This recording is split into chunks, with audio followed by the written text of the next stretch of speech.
നമസ്കാരം, മലയാളി കൈപുണ്യത്തിലേക്ക് വീണ്ടും ഏവർക്കും സ്വാഗതം.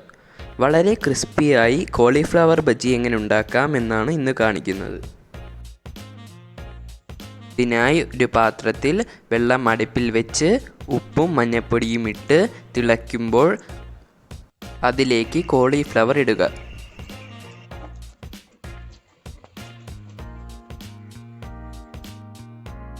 തിളയ്ക്കുമ്പോൾ കോളിഫ്ലവർ അതിൽ നിന്നും കോരി മാറ്റുക. ഇനി ഒരു പാത്രത്തിൽ കുറച്ച് കടലമാവിട്ട് 2 സ്പൂൺ അരിപ്പൊടിയും ഇട്ട് 1 സ്പൂൺ കോൺഫ്ലവറും ഇട്ട് മുളക് പൊടിയും കായപ്പൊടിയും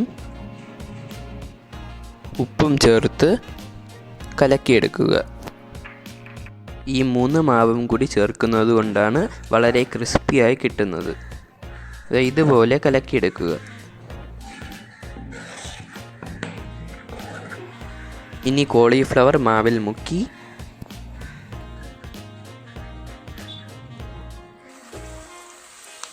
എണ്ണ ചൂടാകുമ്പോൾ അതിലേക്കിട്ട് വറുത്ത് കോരുക.